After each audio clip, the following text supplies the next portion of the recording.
Bonjour à tous, est-ce qu'on m'entend?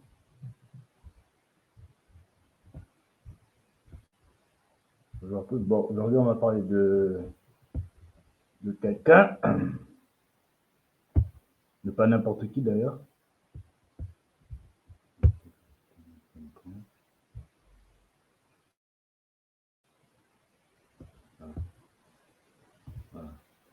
On va parler de monsieur Albert Pike. Et lui, c'est pas n'importe qui. Hein. Ouais. Lui, il a surtout écrit une lettre très très important. Alors déjà, on va savoir qui est lui. Alors, Albert Pike, né le 29 décembre 1809 à Boston, qui est né aux États-Unis. Il est mort le 2 avril 1891 à 80 ans à Washington. Bon, l'inscription au cimetière de Wall Hill, ça le cimetière américain.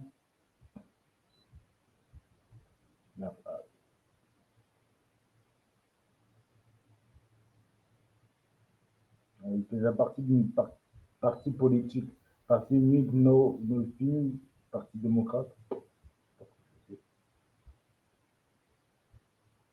C'est un nom militaire, grade militaire, capitaine, 1846-1847, général brigade, 1861-1862.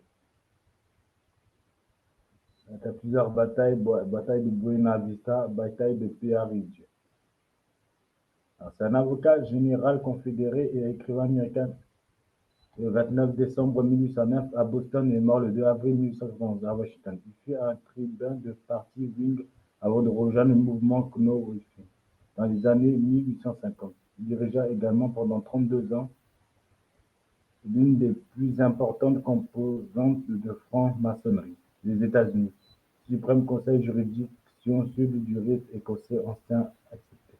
Voici une autre branche des formations, le rite écossais. Pour ceux qui veulent savoir, taper sur Google, c'est savoir ce que c'est le rite écossais. C'est une branche formation puissante.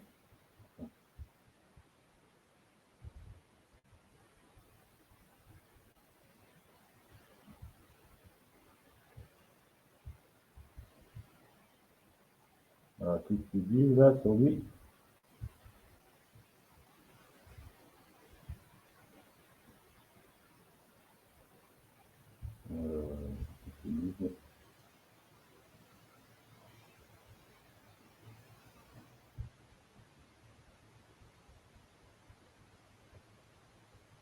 Il était commandeur du rite écossais ancien accepté. Il était 32e du vers 1870.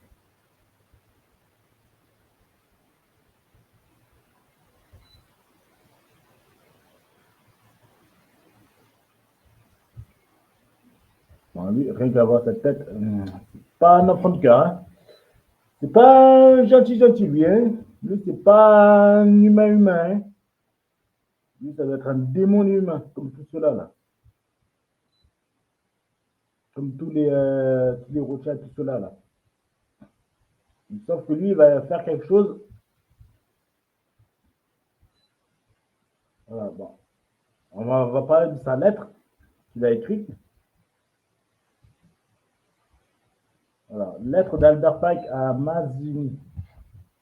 Le plan des Illuminati pour 3 guerres mondiales, 15 août 1871. Putain, cette lettre a été écrite en 1871.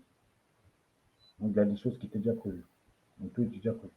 Ce qui suit est une lettre que, selon la spéculation qu'Albert Pike aurait écrite à Giuseppe Mazzini en 1871. 1811 au sujet d'une conspiration implique 3 guerres mondiales qui ont été planifiées dans une tentative de prendre le monde. La lettre de Pike à Giuseppe Mazzini a été exposée dans la bibliothèque du British Museum à Londres jusqu'en 1977. De nombreux sites internet affirment que cette lettre se trouve à la British Library de Londres, librairie à Londres, qui nie l'existence de la lettre. J'aime bien, la lettre, elle y est, mais eux-mêmes, ils nient l'existence alors qu'ils ont la lettre. Magnifique. Je te jure. Giuseppe Mazzini était un leader révolutionnaire italien du milieu des années 1800, ainsi que le directeur des Illuminati. Les Illuminati, c'est un groupe puissant où tu as tous les formations, tu as tous les sociétés secrètes, les prérévolutions, tous les élites de formation, quoi. Les élites de prérévolution, tout cela là. Même les élites de ceux qui dirigent les grandes multinationales, même les très amis, tout cela fait partie des Illuminati. Albert Laik, figure maçonnique historique, était un franc-maçon du 3e degré, 33e degré, un occultiste, un grand maître et le créateur du juridiction du Sud. Maître et créateur de la juridiction du Sud de l'ordre maçonnique de rite écossais. Voici apparemment des extraits de la lettre montrant comment les 3 guerres mondiales ont été planifiées depuis de nombreuses générations. Yeah! Les gars, ça t'a mal. Tout était déjà prévu. La Première Guerre mondiale doit être provoquée afin de permettre aux Illuminati de renverser le pouvoir des tsars en Russie et de faire de ce pays une forteresse du communisme athée. Les divergences causées par les agents des Illuminati entre les empires britanniques et germaniques seront utilisées pour fomenter cette guerre. À la fin de la guerre, le communisme sera construit et utilisé afin de détruire les autres gouvernements et d'affaiblir les religions. La Seconde Guerre mondiale doit être fomentée et profitant des différences entre les fascistes et les sionistes politiques. Cette guerre doit être provoquée afin que le nazisme soit détruit et que le sionisme politique soit assez fort pour instituer un État souverain d'Israël en Palestine. Yeah, c'est pour ça maintenant qu'il y a l'État d'Israël en Palestine. Hein. Parce qu'avant, cet État n'existait même pas en fait. Donc l'État d'Israël, c'est un État très très récent. Il n'existait même pas là-bas. Au cours de la Seconde Guerre mondiale, le communisme international doit devenir assez fort afin d'équilibrer la chrétienté qui serait alors contenue et tenue en échec, jusqu'au moment où nous en aurions besoin, le moment où nous aurons besoin pour le cataclysme social final. La Troisième Guerre mondiale doit être fomentée en profitant des divergences causées par l'agence des Illuminati entre les sionistes politiques et les dirigeants du monde islamique. La guerre doit être menée de telle manière que l'islam, le monde arabe musulman, le sionisme politique, l'État d'Israël se détruisent mutuellement. Pendant ce temps, les autres nations, une fois de plus divisées sur cette question, sont contraintes de se battre jusqu'à ce qu'elles arrivent à un point de rupture physique, morale, et spirituelle et économique complet. Nous allons libérer les nihilistes et les athées, et nous provoquerons une formidable cataclysme social qui, dans toute son horreur, montrera clairement aux nations l'effet de la guerre sur l'humanité, montrera clairement aux nations l'effet de l'athéisme actuel, origine de la sauvagerie et de l'agitation, la plus sanglante des troubles les plus sanglants. Alors, partout, les citoyens obligés de se défendre contre la minorité mondiale. Les révolutionnaires extermineront ceux qui, dans le monde entier, se sont rendus coupables d'un crime. Les révolutionnaires extermineront ces destructeurs de la civilisation et de la multitude. Les abusés par le christianisme dans le déisme n'a pas encore été reconnu. S'en ira du christianisme dans les esprits déistes, seront dès lors sans boussole, ni direction, anxieux d'un idéal, mais ne sachant où rendre son adoration, recevra la vraie lumière par la manifestation universelle de la pure doctrine de Lucifer, afin d'exposer à la vue de tous. Ouf, c'est chaud les gars, hein, c'est chaud, chaud, chaud là. Yeah. Cette manifestation résultera du mouvement général de réaction qui suivra la destruction du christianisme et de l'athéisme, tous deux conquis et exterminés en même temps. Putain. Waouh, waouh, waouh, waouh, waouh. Donc le but c'était de détruire les religions, en gros pour créer une religion mondiale, une autre religion mondiale.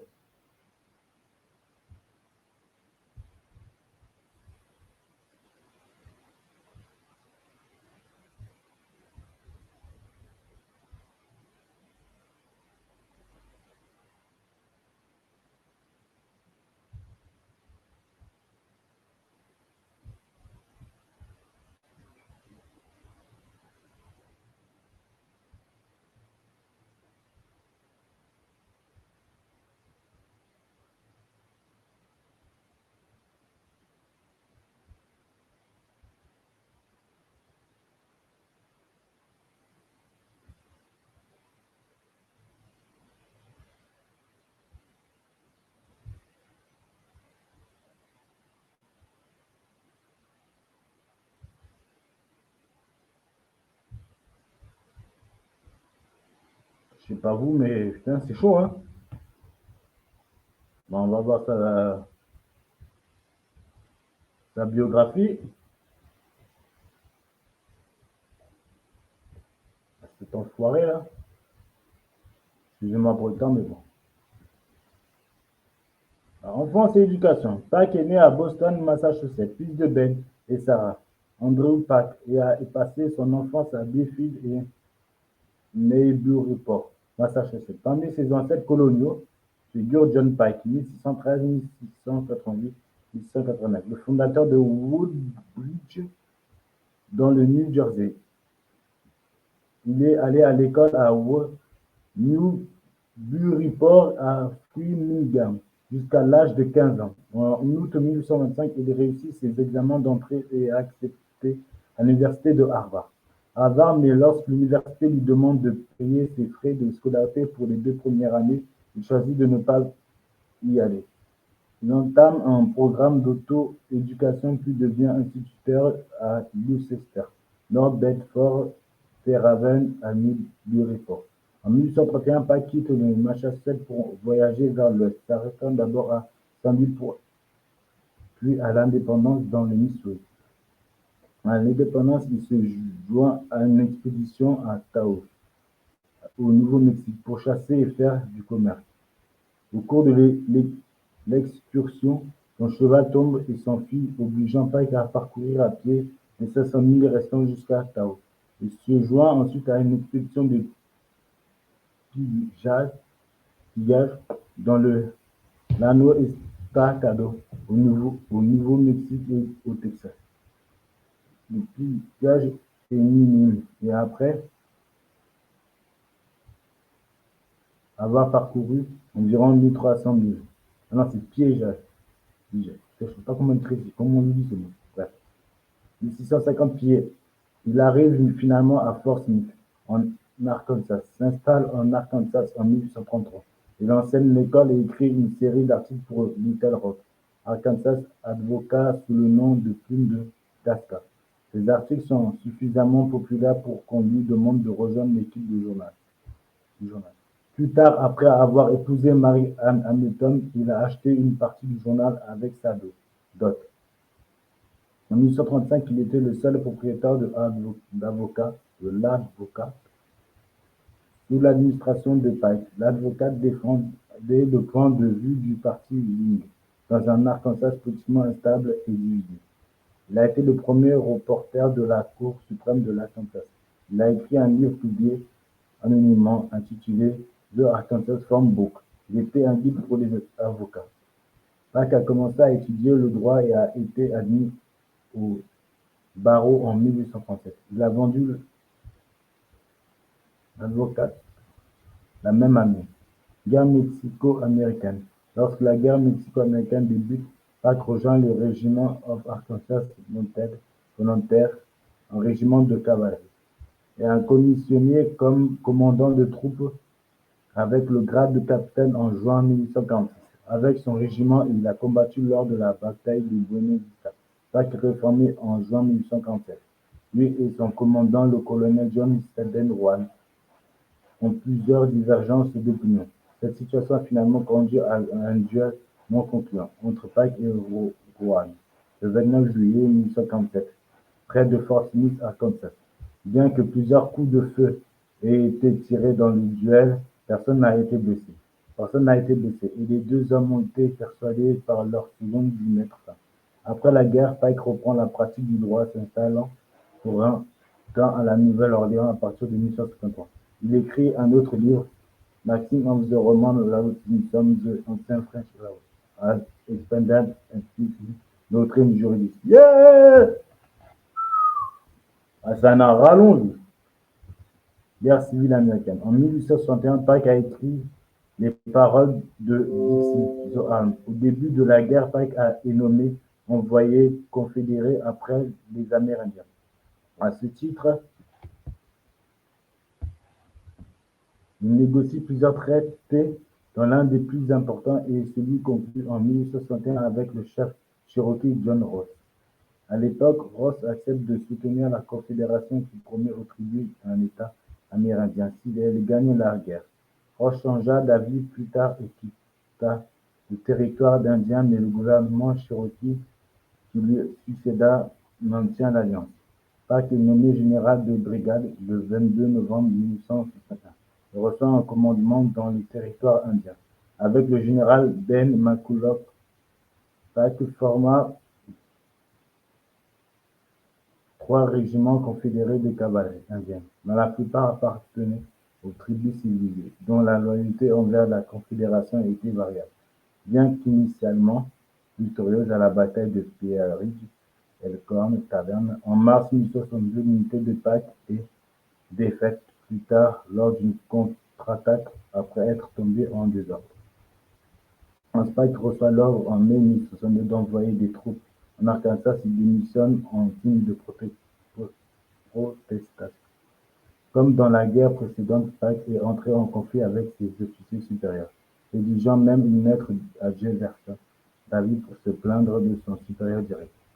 Après Pea Ridge, Pike doit faire face à des accusations selon lesquelles ses troupes amérindiennes escalpaient des soldats sur le terrain.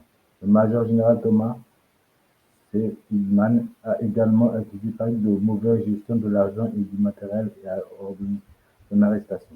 Ces 2 chefs d'accusation s'avèrent par la suite dépourvus de preuves.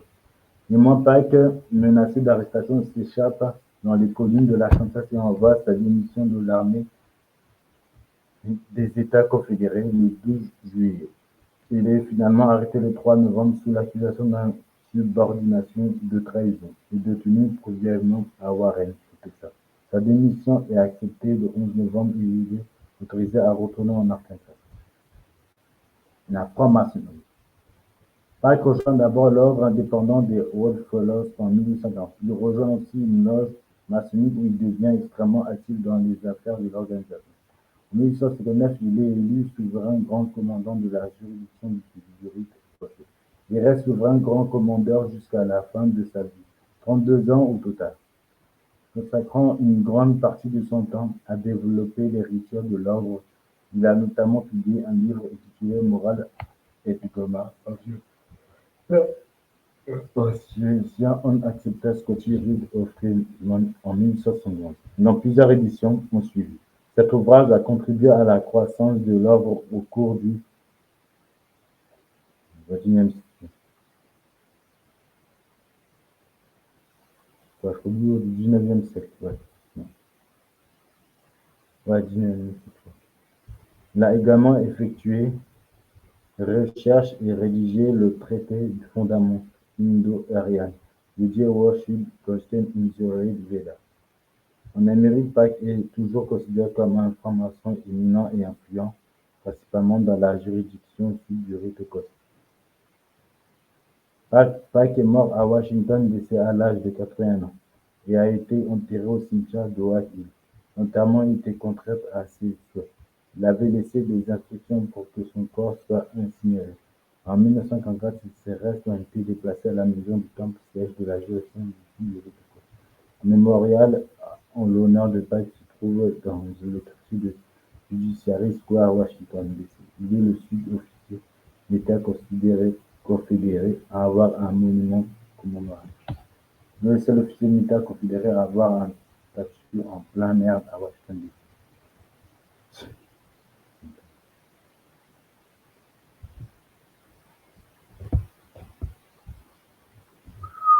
Waouh! Je sais pas ce que vous en avez pensé, mais bon.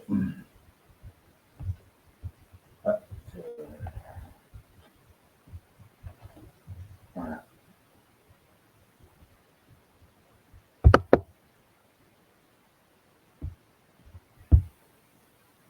En tout cas, c'est.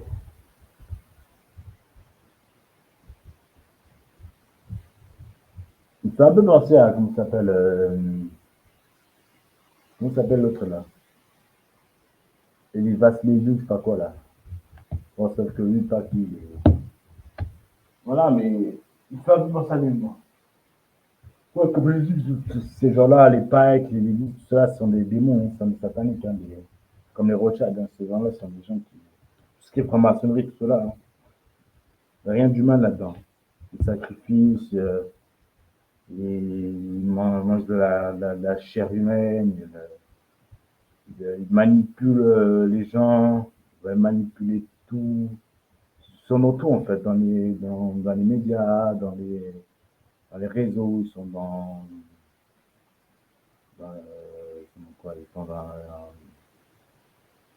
dans les instituts, ils sont dans l'armée, ils sont dans tous les secteurs en fait. Traitement, tout ce qui est formation.